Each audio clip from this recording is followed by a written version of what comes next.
Hello అండి. Welcome back to LL kitchens. ఈరోజు మనం సింపుల్గా ఆలూ ఫ్రైని ఎలా తయారు చేసుకుందాం చూద్దాము.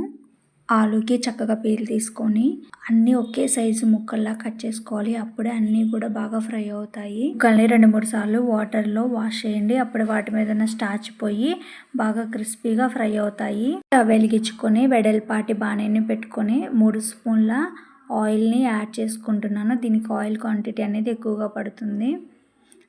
ఆయిల్ అనేది హీట్ అయిన తర్వాత మనం కట్ చేసి పెట్టుకున్న ఆలు ముక్కల్ని వేసుకొని కలుపుకొని ఫ్రై చేసుకోవాలి. స్టవ్ అనేది మీడియం ఫ్లేమ్లో పెట్టుకోవాలి. అవి కొంచెం ఫ్రై అయిన తర్వాత 1 స్పూన్ పసుపు యాడ్ చేస్తున్నాను. మూత పెట్టకుండానే ముక్కల్ని ఫ్రై చేసుకోవాలి. మూత పెడితే ముక్కలు అనేవి మెత్తగా అయిపోయి క్రిస్పీగా ఉండవు. ఇవి ఫ్రై అయ్యేలోపు వెల్లుల్లిపాయని పొట్టు తీసి పెట్టుకుంటున్నాను. ఆలు ముక్కలు అనేవి కొంచెం ఫ్రై అయిన తర్వాత 1 స్పూన్ ఉప్పుని వేసుకుంటున్నాను. ముందుగా ఉప్పుని వేయకండి.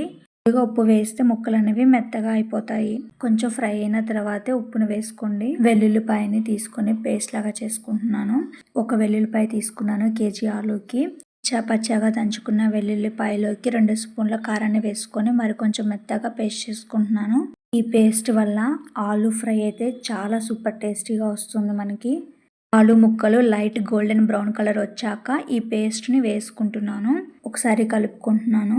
మనం దీనిని కలుపుతూనే ఉండాలి. అప్పుడే ముక్కలు అనేవి బాగా ఫ్రై అవుతాయి. కొంచెం అడుగంటకుండా కూడా ఉంటాయి. ఈ ఆలు ఫ్రైలో మనము ఆనియన్స్ కానీ పచ్చిమిర్చి కానీ ఏమీ వేయము. చాలా సింపుల్గా ఈజీగా అయిపోతుంది మనకి రెసిపీ అనేది. కొంచెం కరివేపాకుని యాడ్ చేసుకుంటున్నాను. మీకు నచ్చకపోతే స్కిప్ చేయండి. ఆలు ముక్కలు అనేవి ఫ్రై అయిపోయాయి. ఇవి బాగా గోల్డెన్ బ్రౌన్ కలర్ వచ్చేంత వరకు ఫ్రై చేసుకోండి. చాలా బాగుంటుంది కర్రీ. చపాతీలోకైనా రైస్లోకైనా. లాస్ట్లో కొంచెం కొత్తిమీర చల్లుకొని స్టవ్ ఆఫ్ చేసుకుంటున్నాను. తప్పకుండా ఈ రెసిపీని మీరు ఒకసారి ట్రై చేయండి. ఈ వీడియోకి ఇంకా మీకు నచ్చినట్టయితే like and share and subscribe to my channel.